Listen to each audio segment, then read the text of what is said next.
Hola amigos, ¿qué tal? Hace justamente 89 años, el 1 de agosto de 1935, tuvo lugar un hecho tremendo muy cerca de aquí de donde estoy, que salió en toda la prensa, un verano de un mes de agosto de sangre y aventura, le llamaban los periódicos. Había implicada gente millonaria, artistas, joyas, adulterio, bueno, todo tipo, famosos, ¿no? Todo tipo de elementos para crear una especie de folletín que tenía a la gente obnubilada, ¿no? Porque cada día necesitaban nuevas informaciones. Y yo hace unos años he hecho varios reportajes sobre este caso, y hace unos años hice un reportaje, el último, para el periódico El Mundo, y todavía conseguí hablar con nietos, con descendientes de personas que participaron en este hecho.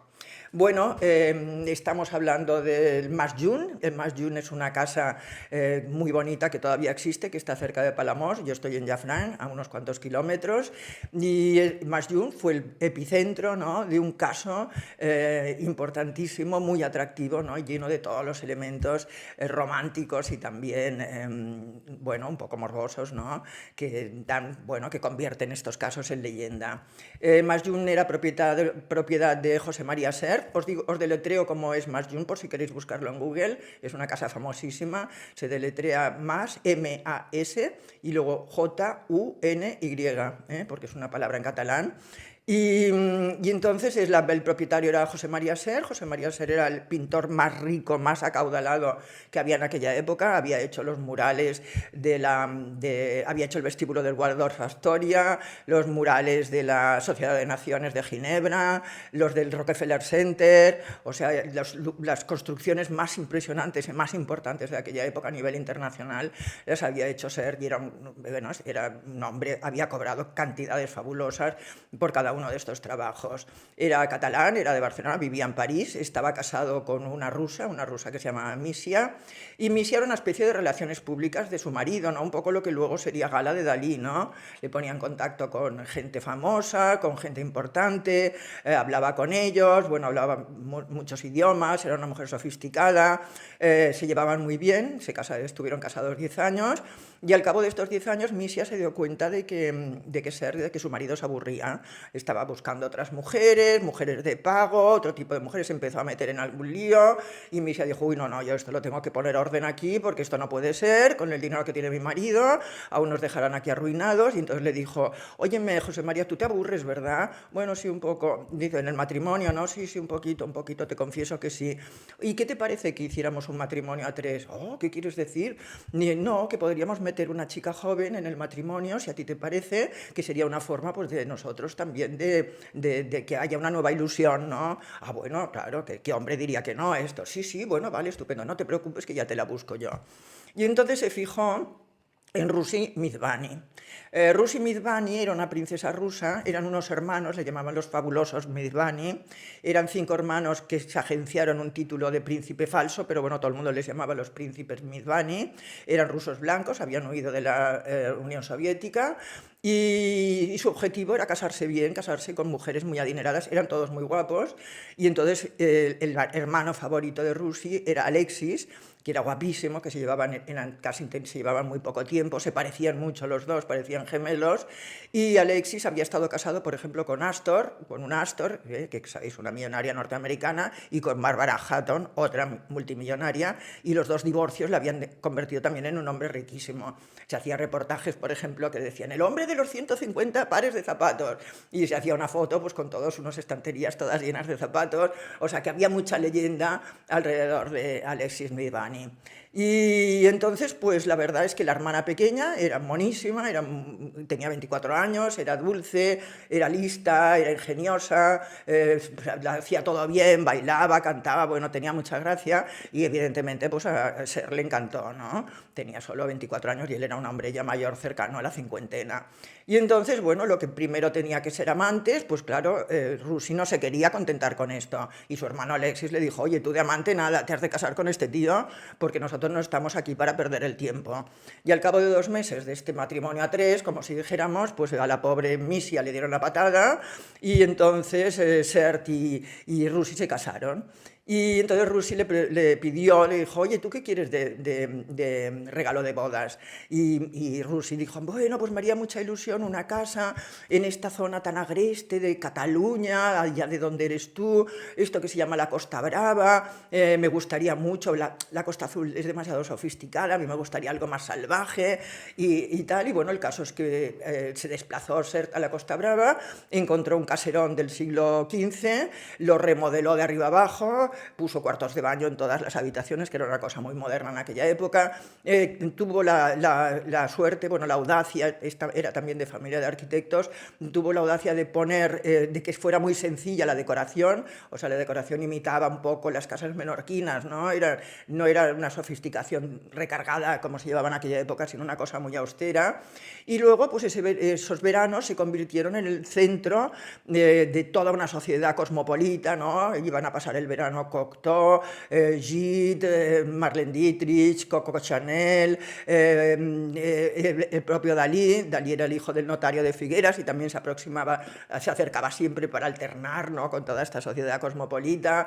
Entonces la vida que hacían era de día, iban vestidos de payeses, bueno, con alpargatas, con bañador. Los nietos, yo he hablado con nietos de gente que servía en aquella casa y decían, ¡ay, mi abuela decía que iban con los pechos al aire las mujeres y que todo el día fumaban una cosa que les dejaba muy atontado, que era opio, nos suponemos, y durante el día pues era una cosa así desinhibida, una cosa muy rural, y por la noche era la gran sofisticación, ¿no? Joyas, trajes largos, cenas fabulosas, y acababan los unos con los otros, no se sabía quién estaba casado con quién, el sexo de quién, siempre, según me contaban estos nietos, siempre acababan en una orgía. Claro, si era verdad o era imaginación de ellos, yo tampoco lo sé. Bueno, el caso es que un día le llamó Alexis a su hermana, ¿no? Y le dijo, óyeme, que me apetecería mucho venir a Masjun con la novieta, bueno, con la amante que tengo en estos momentos. Ay, sí, pues encantado. ¿Quién es? Dice, pues es Maud von Thyssen, la baronesa von Thyssen. Está casada con von Thyssen, el padre, por cierto, del marido de nuestra tita, y como él está trabajando mucho, está en Alemania, recordad, en 1935 ya había tambores de guerra en Europa, y él hacía, pues, armamento, ¿no? Dice, está trabajando mucho en Alemania y tal, y ella está sola en París, pobrecita, se queda sola en París. Y entonces yo le he dicho que viniera unos días que podíamos pasar para estar juntos en Malsión. Ay, sí, sí, bien, bien, fenomenal. Acuérdate de traer ropa de vestir para la noche y joyas. Sí, sí, sí. Entonces cogieron un Rolls Royce, lo tengo aquí apuntado. Todos estos detalles salen en la prensa de la época, ¿eh? El Rolls Royce Phantom Dorfit Coupé, matrícula ALP 222, gris, con asientos de piel granate, ¿no? Y vinieron desde París y claro, la gente en los pueblos les seguían, bueno, aquello típico. Se pararon primero en Barcelona, fueron a una corrida de toros, se horrorizaron, tanto los dos se horrorizaron con la corrida de toros, se alojaron en el Hotel Ritz y luego subieron y fueron al Masjun en la Costa Brava. Entonces allí, pues bueno, fueron unos días muy divertidos, se organizaban cenas todas las noches, Maud, que había sido modelo, era una chica de un origen muy humilde, pues estaba encantada, guapísima, por la noche y llegó con un estuche de piel de cocodrilo lleno de unas joyas fabulosas, se las ponía cada noche, hasta que un día llamaron por teléfono y entonces preguntaron por ella, se puso, salió de mudada y dijo, ¡oh, que mi marido llega a París, ha adelantado su viaje, llega a París y me quiere dar una sorpresa y llega mañana! ¡Ah, pues qué hacemos! Estamos tan lejos. Y Alexis dijo, no te preocupes, no te preocupes. Yo te llevaré con el coche hasta Flaçà, que es de donde sale el tren, que luego cambiaba en la frontera por el cambio de vías, ¿no? Había un cambio de vías, eran distintas las vías de España, las vías francesas, cambian, pero yo te llevo a Flaçà y allá coges el tren y luego cambias el tren en la frontera y mañana por la mañana estás en París. Ah, bueno, pues vámonos, vámonos, vámonos. Pues curioso porque ahora también siguen haciendo exactamente el mismo itinerario, o sea, el tren sigue parando en Flaçà en la misma estación. Bueno, el caso es que cogen el Rolls Royce, se van corriendo toda la ropa, el maletín de joyas, todo se lo meten ahí, se van en el coche y cuando llegan a Flaçà, ¡ah! ¿Qué pasa? Que el tren ya se ha ido. No puede ser, ella llorando, no puede ser, no puede ser nada, no te preocupes, yo te llevo hasta Figueras y en Figueras ya verás cómo coges el tren y te puedes ir tranquilamente a París. Bueno, cogen el tren a toda pastilla, toda pastilla, toda pastilla, y cuando van a cruzar el pueblo de Albons, que está a medio camino entre Flaçà y Figueras, el pueblo de Albons tiene una recta muy grande, que yo he estado muchas veces, rodeada de plátanos, ¿no?, de árboles, Y entonces no se sabe cómo Alexis, por la velocidad, ¿no? Pues no se sabe qué pasó, el tren se salió de la carretera, chocó con uno de los árboles y dio 2 vueltas de campana. Se estuvo un ratito ahí sin que nadie hiciera caso, hasta que un niño de 13 años, que lo entrevistaron luego 50.000 veces, vio ruido, vio y se fue a su padre y le dijo: oye, oye, oye, que en la carretera hay un señor, ha volcado un coche, un señor está dentro y una señora sin bragas está tendida en la carretera. Bueno, claro, ya fueron todos los del pueblo, fueron a miraron la documentación, quiénes eran estos locos, miraron la documentación, vieron a la baronesa, al príncipe, claro, se quedaron todos alucinados, y alguien dijo: pues estos deben venir de Masjun, porque claro, del único sitio donde podían venir era de Masjun. Dice: pues avisad al hijo del notario de Figueras, que creo que es muy amigo suyo. Se presentó Salvador Dalí, y entonces vieron, en aquel momento también fue el juez, fueron los médicos, todo, y vieron que el hombre había quedado degollado con el cristal del coche, ¿no? Y que la mujer estaba gravemente herida, también a punto de morir. Bueno, a él lo llevaron, era un día, empezó a llover, era un día de mucha lluvia, lo llevaron a una especie de cuadra, ¿no? Lo taparon con una sábana y la mujer la llevaron al hospital. Y entonces fue la hermana, ¿no? La avisaron, Salvador avisó a Rusi, fue su hermana, se echó encima del cadáver de su hermano, empezó a llorar, a llorar, a llorar, no la podían separar del cadáver de su hermano, fue abrazada al cadáver de su hermano hasta el Masjun, ¿no? Fue abrazada al cadáver de su hermano hasta el Masjun y no podía separarse, no podía separarse. Y este hecho, ¿no? Este accidente provocó múltiples consecuencias. La primera de todas, por ejemplo, fue que el maletín con las joyas de Mot, que había, las joyas había, mira, llevaba 4 perlas negras de 200.000 francos, 7 brazaletes de oro, un aderezo de esmeraldas que había pertenecido a la reina zarina, a la zarina de Rusia. Y además llevaba un amuleto que se consideraba muy valioso en esa época, que era una sardina seca que el monje Rasputín le había dado al zarevich. Entonces, vosotros diréis: ¿qué apareció de todo esto? ¿No? Aparecieron las perlas, aparecieron las esmeraldas, aparecieron los brazaletes. No, lo único que apareció en la carretera dentro del maletín de cocodrilo fue esta sardina seca de Rasputín, que supongo que nadie sabía lo que era y no sé qué harían con esa sardina. No creo que se la frieran y la comieran porque ya tenía bastantes añitos. Pero bueno, el caso es que desaparecieron las joyas, y cuando llegó el barón Thyssen a Figueras, que era donde habían ingresado a su mujer en el hospital, el barón Thyssen lo primero que hizo fue reclamar, denunciar la desaparición de estas joyas. Hay un acta, está publicada, un acta de la denuncia, ¿no? De la denuncia se publicó en la prensa, haciendo un detallado mención de todas las joyas que habían desaparecido, y no aparecieron nunca. Y curiosamente, bueno, yo que he ido a investigar sobre esto, bueno, no sé cómo decirlo de forma delicada, inexplicablemente hubo algunas personas que de repente en Albons empezaron a disfrutar de un tren de vida que hasta entonces no habían disfrutado. Y bueno, y la leyenda decía que quizás eran el origen de esta fortuna, eran esas joyas que habían desaparecido en la carretera.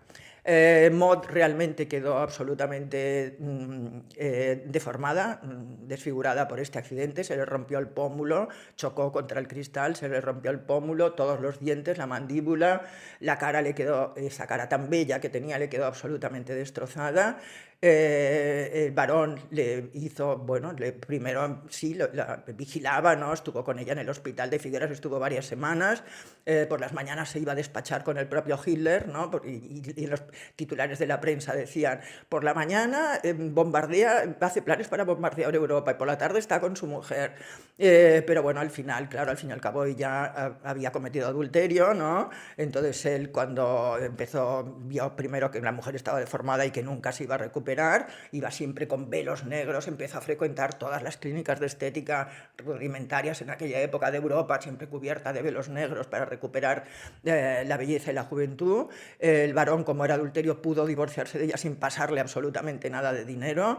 Empezó a peregrinar y se hizo lesbiana, se convirtió en lesbiana, algo que hasta ese momento no lo había sido, y su rastro pues se perdió y nunca más se supo de la pobre Maud. Rusi, la hermana de Alexis, Después de la muerte de su hermano, quedó en shock absolutamente. Su hermano era para ella todo, todo lo que tenía, nada más le importaba, solo le importaba su hermano. Cayó en las garras, como se dice ahora, de la droga. Murió 2 años después de tuberculosis y de sobredosis, tan solo a los 25 años. Murió con el nombre de su hermano en los labios. Fue una muerte muy triste. Y el cadáver de Alexis lo vistieron con un uniforme, con medallas. Lo vistieron, solamente lo velaron el servicio de la casa. El SER no consintió que fuera nadie más a velarlo. Y lo enterraron en el en el cementerio de Palamós. Lo enterraron en el nicho 66, la fila 1A. Bueno, yo cuando estaba preparando este reportaje, la verdad es que fui a investigar qué había pasado con esta tumba, ¿no? Con esta sepultura. Ya no existía. Pregunté y me dijeron que cuando pasaban unos años sin que nadie la reclamara, iba a parar a la fosa común y ya se olvidaba todo el mundo de ella. SER, al final, en el año, claro, poco después estalló la Guerra Civil Española, todo el mundo se olvidó de estos personajes, quedaron ya tan antiguos como si fueran de la época de María Antonieta, y en el año 1942, SER, una vez pasada la Guerra Civil, SER volvió a venir a Cataluña y, acompañado de Josep Pla, del escritor Josep Pla, vendió su casa, el Mas Junt decidió vender su casa a unos hermanos empresarios que se llamaban Puig Palau. Entonces, Pla tiene un relato muy emotivo de este momento de la venta de esta casa, y se ve que SER, cuando llegó al Mas Junt, que no iba al Mas Junt del año 1935, iba con gafas oscuras, y entonces se quitó las gafas y dijo: esta luz del Mediterráneo no la he visto nunca, y nunca, nunca he sabido pintarla. No soy un buen pintor porque nunca he podido reflejar la luz del Mediterráneo.